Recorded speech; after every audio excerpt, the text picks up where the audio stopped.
Hermanos, de verdad, hay verdades que han cambiado nuestras vidas.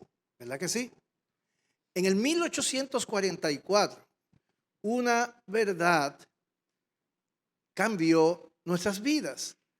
Y yo sé que la mayoría de los que estamos aquí, si somos dominicanos, decimos, oh sí, la independencia. ¿Sabía usted que en ese mismo año fue que se inventó propiamente lo que hoy conocemos como la anestesia? Antes, cuando usted iba al dentista, aguantaba todo el dolor.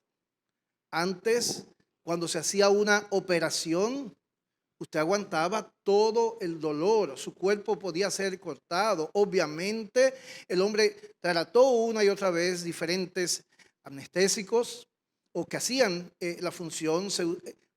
Las personas bebían alcohol incluso para poder soportar el dolor. Pero hay verdades, el conocimiento de aquellas cosas que existen, que pueden trastornar nuestras vidas y que pueden afectarlas para bien o para mal. Y así como la anestesia sirve para el dolor, de la misma manera, el consuelo de nuestro Dios nos es dado para otro tipo de dolor.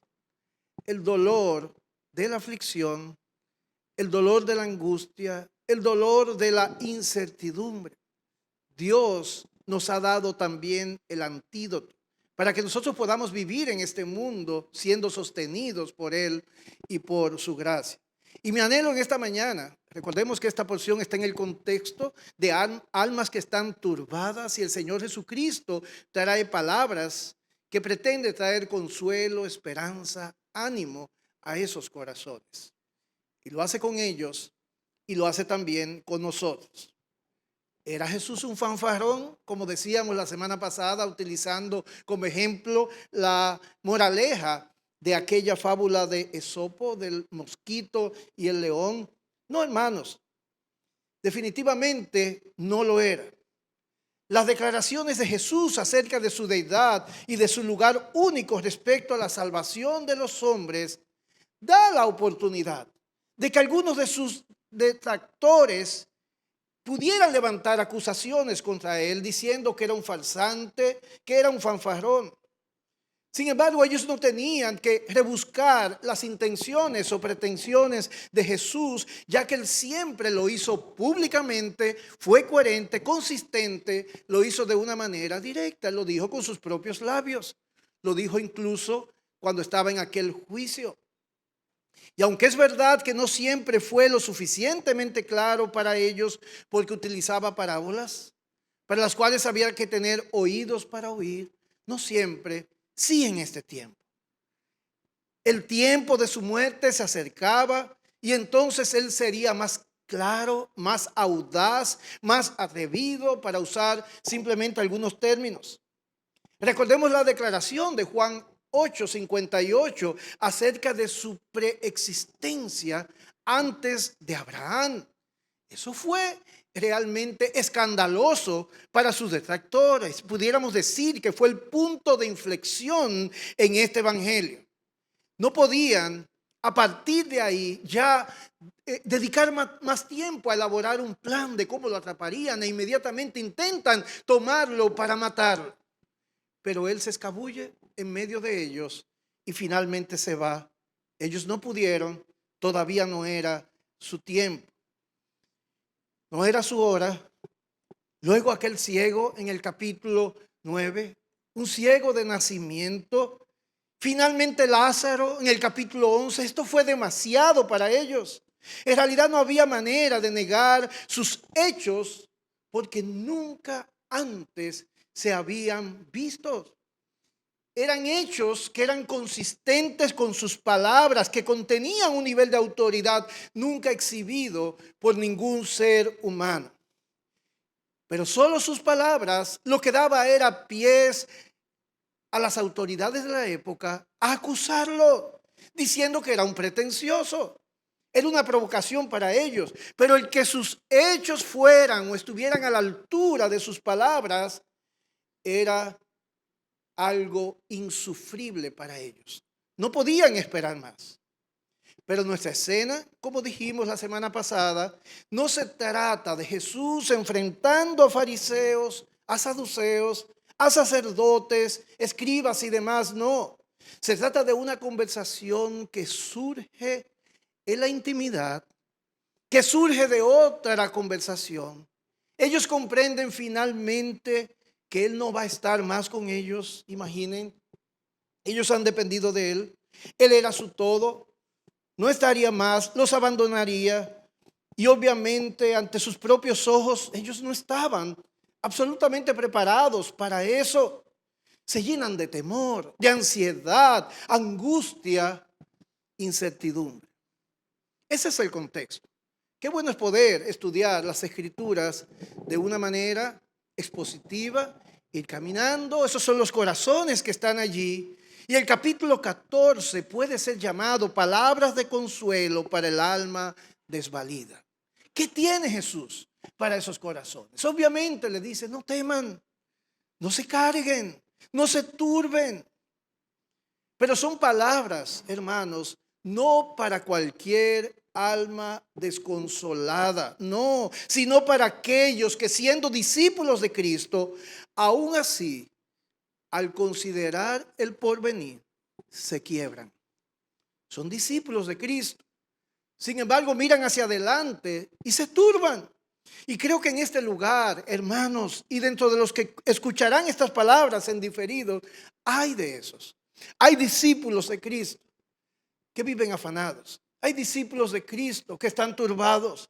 Hay aquellos que dicen confiar en Cristo. Sin embargo, para ellos el futuro es incierto. Y hermanos, fuera del temor a Dios, cualquier otro temor puede convertirse en un impedimento para vivir para su gloria. Cualquier temor fuera del temor a Dios puede convertirnos en seres que viven en una contradicción. Porque dicen haber encontrado al que es capaz de darle una vida abundante, que no necesitan más que a Él, pero continúan viviendo vidas miserables, pensando que el futuro les llegará de la misma manera y con el mismo propósito que a los demás hombres. Jesús no quiere que sus discípulos anden apesadumbrados por la vida. Él no lo va a permitir, por lo menos les va a ofrecer el antídoto para que no sea más así. Y lo hizo con sus primeros seguidores, lo hace conmigo, lo hace contigo también en esta mañana. Y vimos en las 2 semanas anteriores que sus palabras de aliento consisten en primariamente asegurarles un lugar seguro. Y además de esto, del hecho de que Él va a venir a buscarlos para que estén con Él y que los va a llevar allí. Así que ellos ya conocen el destino, conocen cómo van a llegar a ese destino. Pero muy a pesar de eso, Tomás, en el verso 5, lo pueden ver allí, le dice, Señor, es que no sabemos el destino donde vamos. Ni siquiera sabemos cómo vamos a llegar, no sabemos el camino. Hermanos, si son tan extrañas y desconcertantes sus palabras, pero se parecen mucho a las nuestras. Él nos ha hablado por medio de este libro. Y nosotros oramos y mostramos la misma angustia, la misma ansiedad que estos discípulos, haciéndole las mismas preguntas. Y en este caso de Tomás, recordemos, es lo que Jesús le acababa de revelar a ellos. Pero en realidad las palabras de Tomás encierran exactamente el mismo tipo de dificultad que cada uno de nosotros tenemos que vencer. Porque nosotros también muchas veces padecemos de ese temor paralizante. No nos sentimos cómodos confiando solo en Cristo. Nos sentimos cómodos cuando Cristo nos muestra cómo hacer las cosas por nosotros mismos. Preferimos que nos dé instrucciones. Señor, dime por dónde voy, dime qué yo debo llevar, qué debo hacer, Queremos hacernos expertos. Sí, lo aceptamos como maestro, pero esperamos estar confiados antes de avanzar, y eso no es vivir por fe, hermanos. Cristo cada vez más pretende más bien hacernos conscientes de nuestra incapacidad, de nuestra insuficiencia. Y Él resalta nuestra necesidad de depender y de confiar en Él. Las palabras, separados de mí, nada podéis hacer, no están al principio del ministerio cuando ellos se conocieron. De hecho, están en el próximo capítulo, en el capítulo 15 de Juan. Él les está dando información acerca del cielo y acerca del camino para que ellos vayan seguros y sepan que pueden estar confiados porque conocen. No, separados de mí, nada ustedes pueden hacer. Si tú piensas que el propósito de Jesús al instruirte, al llenarte de Él, es que puedas por ti solo salir adelante en esta vida para mirar a tu destino y transitar por el camino que conduce a Él, estás, hermano, hermana, completamente equivocado. Lo primero que hace Jesús es librarte de ti mismo. En realidad es lo primero y es lo que Él va a seguir haciendo hasta el día que finalmente la vieja naturaleza no incida en nuestras vidas. Y eso es a su regreso o cuando nosotros pasemos a estar en la eternidad con Él. Tu gran batalla no es principalmente contra Satanás. Tu gran batalla no es principalmente contra el mundo.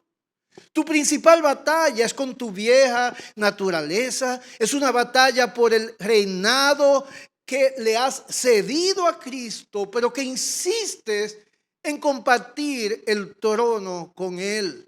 Hermanos, y no lo decimos, pero vivimos así. Voy a poner un ejemplo. Algunos ya votaron, algunos vamos a votar. Y yo sé que aquí hay personas que dicen, yo no voy a votar. Si los que van a votar o han votado están yendo porque creen que le están haciendo un favor a la nación y que van a decidir quién va a votar, estamos completamente equivocados. Nuestro Dios es quien lo determina. Ahora bien, si el que no vota dice, yo no voy a votar porque ninguno sirve y total, esto y aquello. Amados hermanos, la pregunta es, ¿cuál es nuestra motivación? ¿Cuál es el rol que pensamos que jugamos? Nosotros existimos y vivimos y hoy es una oportunidad para dar gloria a Dios con nuestras vidas. Eso es lo que hacemos, hermano. Así que lo único que yo espero, votes o no votes, es que cuando lo hagas, tus argumentos ciertamente, al final del día, sean, Señor, gracias, porque estoy completamente segura que hice tu voluntad. Pero vivimos batallando, vivimos peleando por el trono. Pensamos que Cristo y nuestro Dios determinan todas las cosas, pero vivimos como si nosotros determináramos todas las cosas. Así que conforme vimos la semana pasada, Jesús le dice a sus discípulos, yo soy el camino, yo soy la verdad y yo soy la vida. Yo soy. No miren hacia el destino. No miren ni siquiera el camino. No busquen otra vida. Mírenme a mí. No importa cuánto o cuán poco conozcas del cielo, Tomás, vas a ir al cielo. No importa cuánta incertidumbre hay en esta tierra mientras te conduces a tu hogar celestial, porque conoces el camino, Tomás. ¿Sabes por qué? Porque yo soy el que habla contigo, que hace todo en tu vida, que hace que todo en tu vida sea una realidad. Y es, hermanos, en ese contexto que Jesús dice, no busquen más información, no busquen ser satisfechos en las capacidades y privilegios que yo mismo le doy. Tomás, yo soy el camino que debes transitar, yo soy la verdad que debes abrazar, yo soy la vida que debes vivir y disfrutar y celebrar y proclamar. Que vean mi vida reflejada en tu vida. Y solo yo soy suficiente para que tu lugar esté asegurado. Solo yo soy suficiente para que sepas por dónde has de caminar y dónde poner tu pie. Solo yo puedo hacer que vivas lleno de gozo. en medio de la incertidumbre, las muchas aflicciones que de hecho van a sobrevenir. Y es ahí que llegamos al versículo 7, verso 7 al 14, nuestro pasaje, y es lo nuevo de hoy. Seguimos construyendo sobre ese mismo fundamento. Es impresionante, hermanos, cómo Jesús aquí reafirma y fortalece la verdad ante sus ojos de los discípulos de que Él es Dios. Es impresionante, está casi en cada palabra, hermanos, brota de cada oración. Miren el verso 7, si me conocieses, también a mi Padre conocerías. En el verso 8, segunda parte, tanto tiempo hace que estoy con vosotros y no me has conocido, hermanos. Yo me imagino a Jesús diciendo eso. Él está hablando en nombre de Dios en ese momento. Yo quiero conocer a Dios. Estoy frente a ti, le está diciendo Tomás, y no me has conocido. Él debió caer en ese momento. El que me ha visto a mí ha visto al Padre. Verso 11, creedme que yo soy en el Padre y Él en mí. Verso 13, todo lo que pidieres. Y esto me llama mucho la atención. Jesús no dice en este texto, todo lo que le pidas a Él en mi nombre, Él os lo concederá. ¿Cómo dice Jesús? Todo lo que le pidan a Él en mi nombre, yo se lo voy a dar. Y lo repite 2 veces. Y las 2 veces dice que Él es quien ejecuta, Él es que cumple. Por eso la palabra dice que Él es el sí y el amén de las promesas de Dios. Él es Cristo, amados hermanos. Es el punto final. Así que este no es un tema viejo, no es un tema nuevo, perdón, es viejo. De hecho, las palabras del verso 11, si lo pueden ver allí, no son más que un eco de Juan 10, verso 30. Dice, yo y el Padre somos uno. Ya lo había dicho. En el contexto de presentarse él mismo como el buen pastor. Y es bajo el conocimiento de su intención de reafirmar y reforzar su imagen de Dios. Recordemos, en este caso frente no a sus enemigos, sino a sus discípulos desconsolados, que nos enfocamos entonces en algunas verdades particulares contenidas en esta porción. No vamos a probar que Jesús es Dios. Ya lo hemos hecho en el pasado. Él solo lo reafirma, Él lo refuerza.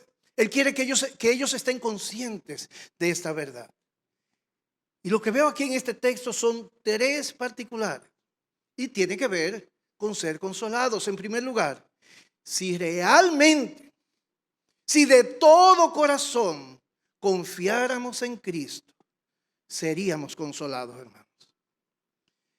En segundo lugar, confiar en Jesús para ser consolados es descansar en su poder que obra a través de nosotros. Y en tercer lugar, que confiar en Jesús para ser consolados es descansar en su promesa que obra en nosotros. Su poder obra a través de nosotros, pero sus promesas son para nuestros propios corazones. Y eso está aquí contenido, hermanos. En primer lugar, si realmente confiáramos o si realmente confiamos en Jesús, nosotros seremos consolados. Versículos 7 al 11. Si me conocieseis, también a mi Padre me conoceríais. Y desde ahora le conocéis y la habéis visto. Bueno, no lo voy a leer. Es hasta el verso 11. Miren esta porción. El punto aquí, y repito, es que solo seremos verdaderamente y efectivamente consolados si realmente confiamos en Cristo. Yo sé que se levanta la pregunta, ¿qué es confiar en Cristo? Que se traduce en ser consolados. ¿Qué debemos creer acerca de Cristo? Lo primero que debo decir, hermanos, es que el consuelo o la fortaleza o el aliento o la esperanza que viene de Dios es presentado en las Escrituras como algo que es sobrehumano, que es extraordinario. No hay comparación. No hay absolutamente ningún consuelo, fortaleza, estímulo a la altura de lo que Dios nos puede ofrecer. Cuando Pablo llama Dios de toda consolación. En 2 Corintios capítulo 1, versículo 3, está usando un absoluto, hermanos. Dios de todo consuelo. Y el absoluto de Pablo, además, es comprensivo. Toda consolación viene de Dios. Toda consolación de Dios puede consolar cualquier tipo de desconsuelo. Y toda consolación de Dios puede consolar completamente. Eso está en el texto, por eso él dice cosas como esta en el verso 4. Estoy allí en 2 Corintios 1, el cual nos consuela en todas nuestras tribulaciones. Y verso 5, porque de la manera que abundan en nosotros las aflicciones de Cristo, abundan. Está diciendo en este texto y en el verso 6 que hay un tipo de aflicciones que vamos a padecer, que son semejantes a las aflicciones de Cristo. Hermanos, no sé el alcance de esto, pero lo que está diciendo que para ese tipo de aflicciones hay consuelo. Y ese consuelo viene de Dios y que es completo. ¿Y por qué quiero destacar esto, hermano? Porque si hoy nos sentimos desconsolados, si nos sentimos turbados, no tiene que ver por una falta de provisión de nuestro Dios. Tiene que ver completamente con nosotros. Y la pregunta sería, ¿pero cómo Dios te consuela? ¿Cómo ese Dios de toda consolación viene a hacerlo para nosotros? Y nuestro texto es, creo, la respuesta a esa pregunta. Así que si de verdad estamos cargados y queremos, Señor, ayúdame a ver, tú dices que eres un Dios de toda consolación, ¿cómo me puedes consolar? Ora y mira este texto, aquí hay provisión de Dios, miremos por un momento. Se levanta, de nuevo me devuelvo, la desconcertante pregunta de Tomás, que es en realidad un representante de todos los discípulos primeramente y de nosotros también en este aspecto. De hecho, Felipe en el verso 9 nos confirma que todos estaban igual. Y la respuesta de Jesús en el verso 7 generaliza. Y él habla en plural. Ni Tomás ni Felipe son los únicos que tienen algo que preguntar o algo de confusión en sus corazones. Así que obviamente, hermanos, aquí hay una cadena. Los discípulos están turbados y esto tiene que ver con recibir información acerca de lo que va a suceder. Jesús les será quitado. El interpretar esa información incorrectamente les lleva a responder incorrectamente. Es verdad que Jesús se iba, pero no es verdad las conclusiones a las que ellos llegaron y no tienen motivo para estar como ellos están. Hermanos, nuestras respuestas se traducen en conclusiones, emociones, decisiones, acciones gobernadas por la carne cuando nosotros no confiamos en la palabra de Cristo. Y esto inicia con una interpretación incorrecta de una experiencia o una información que ellos han recibido. Y la razón de esto es que ellos confían más en sus capacidades que en Cristo. Cuando nos sentimos incapaces porque nos vemos, huimos a Cristo. Cuando nos sentimos capaces, nos olvidamos de Cristo. Cuando Jesús les habla de su destino, de la manera de llegar a dicho destino, no pretende que ellos procesen esa información para hacer cosas, tareas. No, el único propósito de esa información es que ellos supieran que Él tenía cuidado de ellos. No se preocupen, fíjense, hay un lugar para ustedes. Es más, los vengo a buscar. Ustedes no tienen razones de estar como están. ¿Por qué? Porque tienen un lugar, porque conocen el camino. No, porque yo cuido de ustedes. Y ese es el argumento de Jesús en Mateo capítulo 6, cuando está hablando del afán y de la ansiedad. Miren, pero no es ese razonamiento que les debe llevar a confiar. El pensamiento que hay detrás de todo lo que sus ojos ven es: Dios está en control, Dios me ama, Dios cuida de mí. Y eso debería ser suficiente. ¿Cuál es el destino? El cielo, la manera de llegar. Él mismo iba a venir por ellos. Pero la atención primaria no eran esos detalles, era Él. Amados hermanos, cuando Dios te permite ver algo por lo que dices, wow, mira lo extraordinario que Dios ha hecho, obviamente debo dar gloria a Dios. No pienses que Él va a seguir haciendo cosas así. No pienses que Él va a sanar toda enfermedad. No pienses que Él te va a suplir extraordinariamente como lo hizo una vez. En ese momento Él llamó la atención sobre Él para que le des gloria. Él quiere que estés tranquilo y confiado en Él, sin importar lo que ocurra después. Y confiado, aunque no te dé la misma información, más instrucción, aunque tu vida parezca un desastre. Confía y vive la vida que resulta de esa confianza.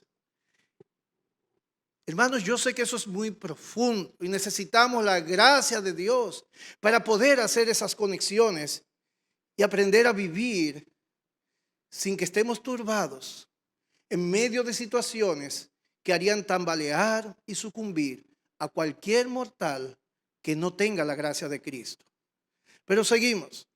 Los versículos del 7 al 11. Él les hace ver que no le conocen a Él, que no conocen al Padre. Él le presenta dos maneras de vivir de aquellos que sí conocen al Hijo y al Padre. Y eso lo vamos a ver en los versos del 12 al 14. Pero en el verso 8, Felipe hace una declaración que evidencia este punto. ¿Cuál punto? Que ni lo conocían a Él, ni conocían verdaderamente a Dios. Y ahí está la esencia de esta porción, hermanos. Felipe le dice, Señor, muéstranos al Padre y nos basta. No queremos mucha información. Queremos una teofanía. Queremos verle delante de nosotros a Él. ¿Y qué era Cristo? La representación visible del Dios invisible.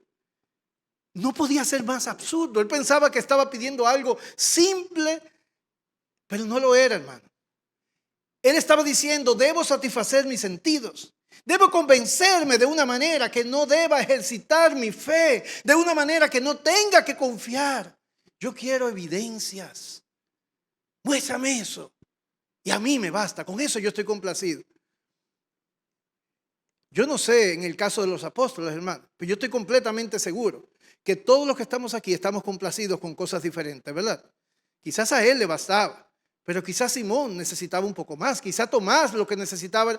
Nada de eso es relevante. Jesús responde, tanto tiempo estoy entre vosotros y no me has conocido, Felipe. Hermanos, y eso tiene relación con el juego de palabras del verso 7. No me conocen a mí, no conocen al Padre, pero el verso 7 concluye diciendo, en realidad ustedes me conocen y lo conocen. Y lo que él está diciendo es, ustedes han tenido oportunidad de conocerme y de conocerlo a Él a través de mí. Pero ciertamente como viven y la manera como concluyen, ni me conocen a mí ni lo conocen a Él. Y aquí está el resto de esa primera porción, hermanos. Verso 9, segunda parte, hasta el 11. El que me ha visto a mí, le ha visto a Él. ¿Cómo dices? Muéstralo. ¿No crees que yo soy en el Padre en mí? Las palabras que yo os hablo, no las hablo de mi propia cuenta, sino que el Padre que mora en mí, Él hace las obras. Creedme que yo soy en el Padre en mí. De otra manera, creedme por las mismas obras. Parece como un juego de palabras todo esto, ¿verdad que sí?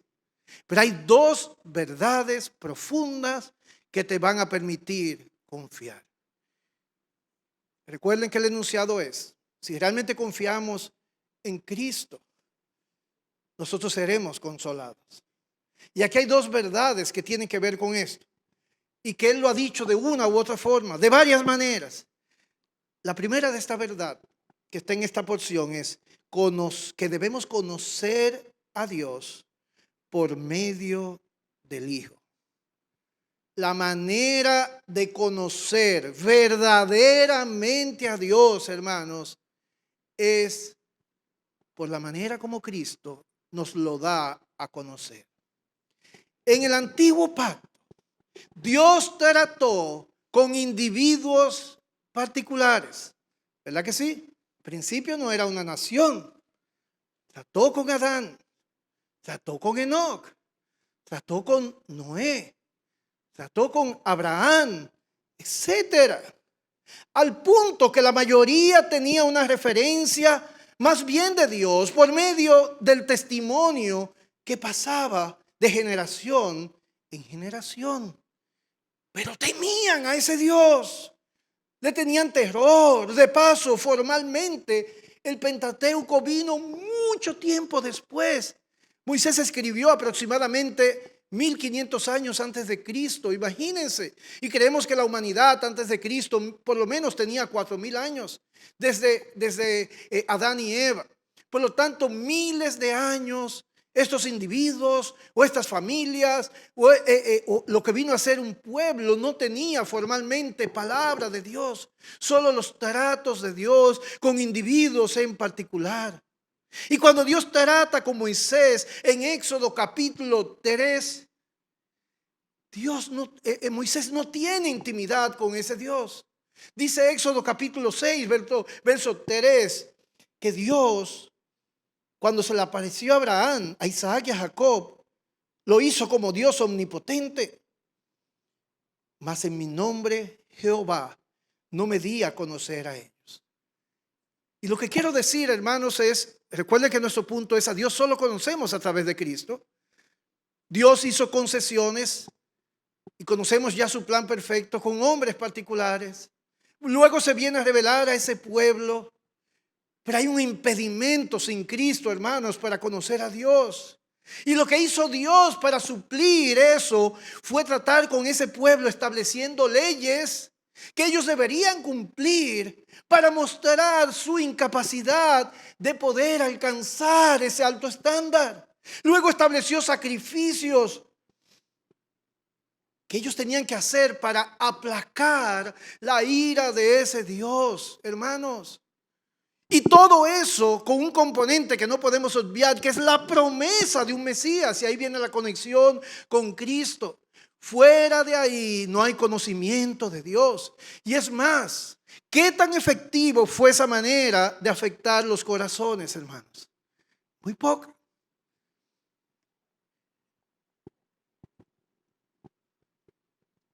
Cuando Jesús vino, según la Enciclopedia Británica, vivían 300 millones de personas, de los cuales pocos conocían de Cristo. ¿Cuántos fueron salvos antes de los judíos?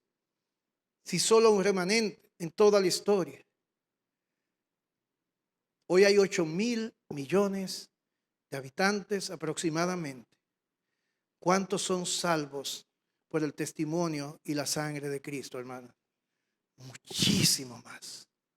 Porque nosotros tenemos la esencia, no la sombra, amados hermanos. Porque apuntamos a Cristo real y no solamente a la promesa de su advenimiento, a la promesa de su primera venida. El sistema que establece una ley que cumplir, la cual no puede ser alcanzada perfectamente, y los sacrificios para cuando estemos conscientes de nuestro pecado, dependía de que entendiéramos el propósito de esa ley. Pero muy fácilmente los hombres inventaron reglas humanas para bajar la vara y decir que cumplieron esa ley. Y esa era la realidad de la religión cuando llegó el Señor Jesucristo. Excepciones amaban realmente a Dios. Excepciones realmente conocían a Dios. Los demás habían reducido la imagen de Dios a la imagen de cualquiera de los dioses tallados, hermanos. Un Dios conforme a sus concupiscencias. Y entonces llega Jesús, llega Cristo. El que me ha visto, dice en este texto, le ha visto a él. En Juan 1:18, a Dios nadie lo vio jamás. El unigénito Hijo que está en el seno del Padre, Él lo ha dado a conocer, hermanos.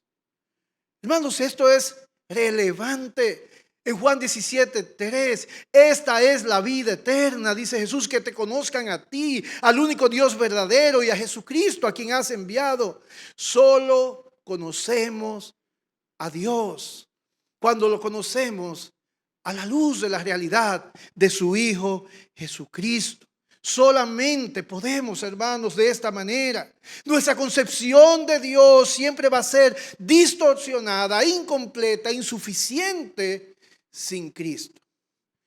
Quien no logra entender esto, siempre va a responder de una manera errónea a la pregunta: ¿es Alá Jehová? La respuesta de la mayoría de los hombres, incluso muchos creyentes, sí es el mismo Dios, solo que ellos le llaman Alá y nosotros le llamamos Jehová.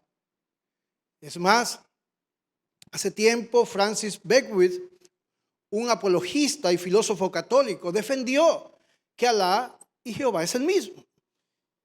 Defendió la afirmación de que musulmanes y cristianos adoran al mismo Dios, y en un momento dado este hombre dijo que dos personas podían tener un conocimiento diferente de Thomas Jefferson, por ejemplo, aunque conocieran al mismo Thomas Jefferson como tercer presidente de los Estados Unidos. Y continuó en su explicación, dijo: del mismo modo, Abraham y Moisés no creían que Dios fuera una Trinidad, pero San Agustín, Santo Tomás de Aquino y Billy Graham sí.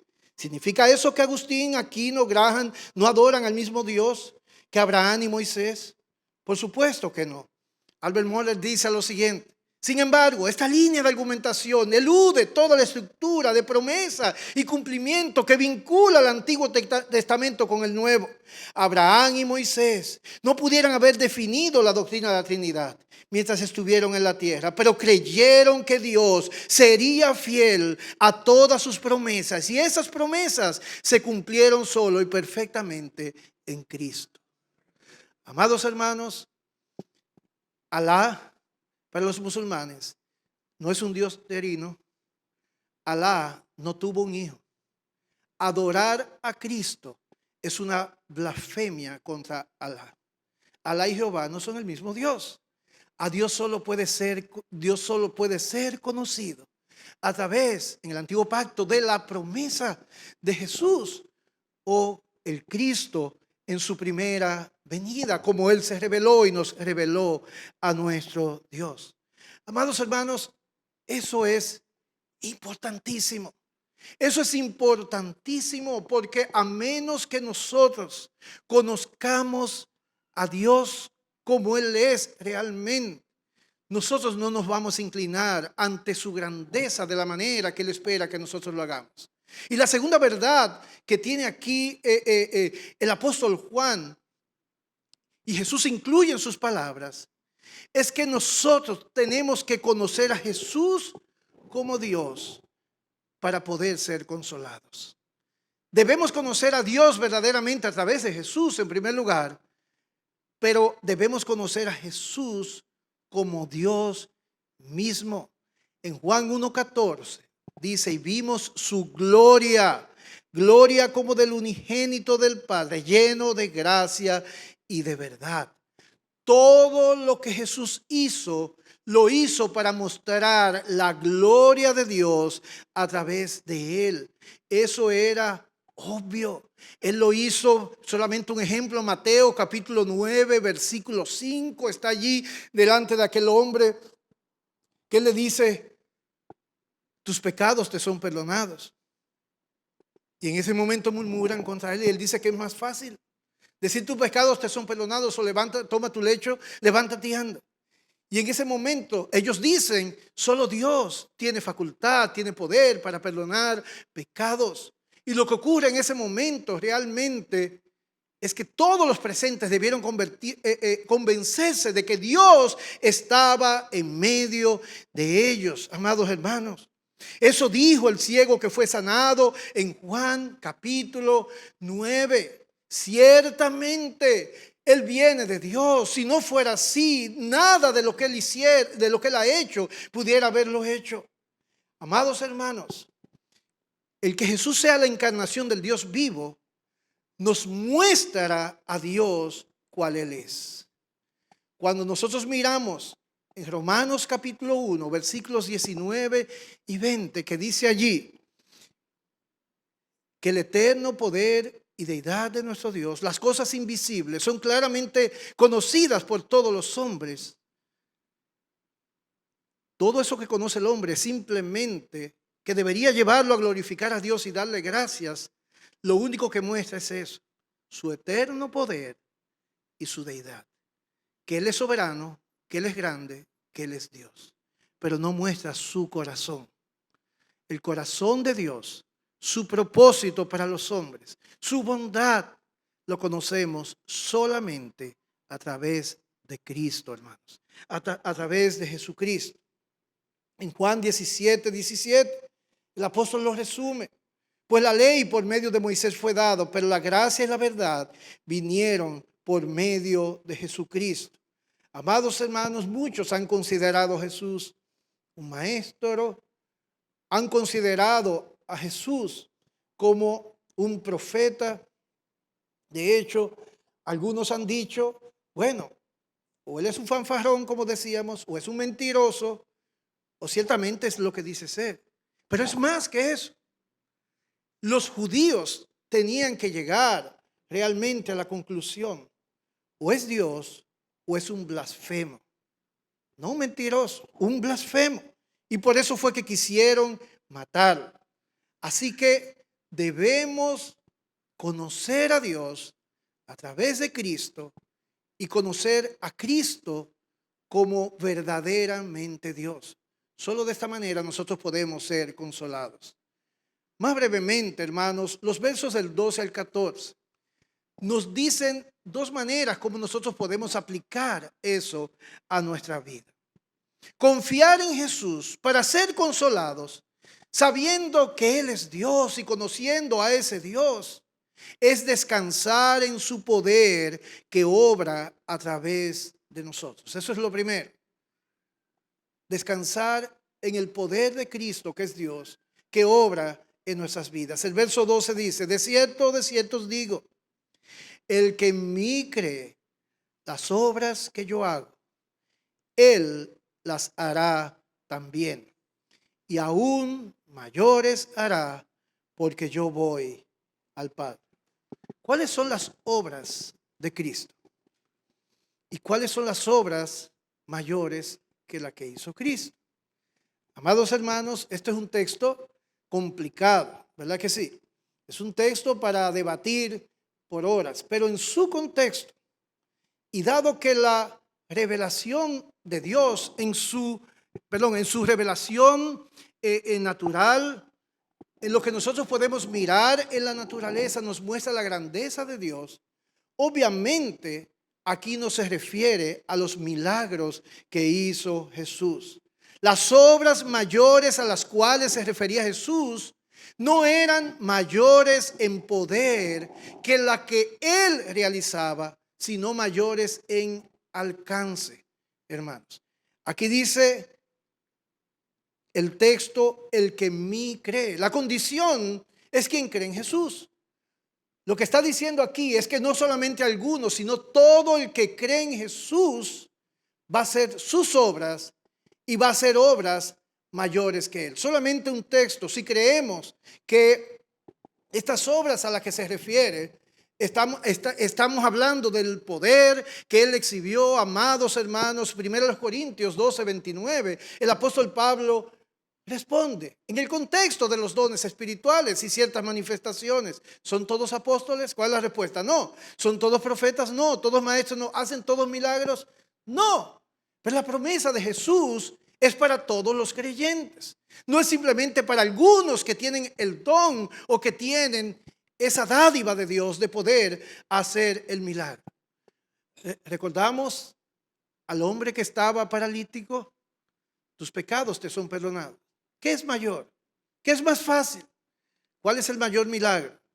¿Que reciba la sanación o que reciba la salvación? Que reciba la salvación. Amados hermanos, y la condición que está puesta en el texto es que Él se iba. ¿Y qué sucedió en Hechos capítulo 2? En el capítulo 1 nos dice, y recibiréis poder. Ese poder para hacer las obras que yo hago. Ese poder que mostrará obras más grandes que las que yo hago. Y en el capítulo 2 del libro de los Hechos recibieron ese poder. Y lo que sucedió a partir de ese momento fue predicar con denuedo la palabra de Dios y ver miles y miles llegar a los pies de Cristo. El ministerio de Jesús con los gentiles fue mínimo. Y nosotros tenemos millones y millones a través de los discípulos de Cristo que han llegado a sus pies. Amados hermanos, confíen. Confíen en el poder que obra en ustedes, con el cual ustedes también harán obras impresionantes delante de los hombres y también glorificarán a Dios en medio de ustedes. Y lo segundo es lo siguiente: confiar en Jesús, y es mi tercer punto, para ser consolados es descansar en su promesa que obra en nosotros. Versos 13 y 14. Y todo lo que ustedes pidan al Padre en mi nombre, yo lo haré. Si algo pidieres en mi nombre, yo lo haré, para que el Padre sea glorificado en el Hijo. Así como la promesa del Espíritu Santo les daría poder para que Jesucristo obrara a través de sus vidas, de la misma manera, Jesús quiere que ellos estén conscientes que así como Él había suplido de cada una de sus necesidades mientras estuvo con Él, le había provisto comida, en una ocasión llegó a pagar incluso los impuestos de Él y de Simón. Ahora Él está a punto de dejarlos y ellos, habiendo dejado todo para seguirlo, debían estarse preguntando de dónde van a venir ahora esos recursos. Y Jesús anticipa su preocupación y Jesús le promete que Él estará atento a cada una de sus necesidades, que Él les iba a seguir supliendo. Y lo repite 2 veces, hermanos: ustedes pueden confiar en mí porque les doy mi palabra, que si tienen alguna necesidad y piden y lo hacen conforme a mi voluntad, como lo hago hoy, también les voy a suplir. El poder tiene que ver con el ministerio, con lo que Cristo hace a través de nosotros.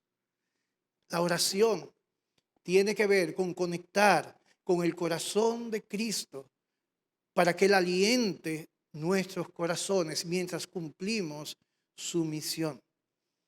Y amados hermanos, el que está ocupado en esas cosas, mira las cosas del mundo desde la perspectiva del cielo. Y finalmente el confiar en Cristo le es suficiente para poder pasar, como dice el profeta, sobre las aguas, dentro de las aguas y no anegarse, en medio del fuego y no quemarse. Y al final de aquel día llegar a la presencia del Señor y escuchar con gozo la voz de Él diciendo: ven, buen siervo y fiel, entra al gozo de tu Señor. Vamos a orar. Señor, te damos gracias en esta mañana. Solo confiando en Jesucristo, nosotros somos realmente consolados. Ayúdanos a librar esta batalla, oh Dios. Queremos estar en el lugar que solo Cristo debe tener. Ayúdanos a soltarnos en sus brazos, que son tus brazos, Señor. Porque en definitiva, Él nos coloca en los tuyos, así como Él prometió. Que te conozcamos a ti a través de Él, que le conozcamos a Él como el único Dios. Y eso es suficiente para que nosotros podamos descansar en su poder a través de nosotros. Y que podamos descansar en su palabra y su promesa para que esta obre en nuestros propios corazones, Señor. Líbranos de nosotros, ayúdanos a vivir por estas cosas. Ayúdanos a crecer en tu gracia al profundizar sobre estas verdades, Señor. Y ayúdanos definitivamente a confiar. Que nosotros podamos decir a los hombres: mirad y ved que Dios es bueno. Dichoso el hombre que en Él confía. Gracias, Señor. En el nombre de Jesús oramos.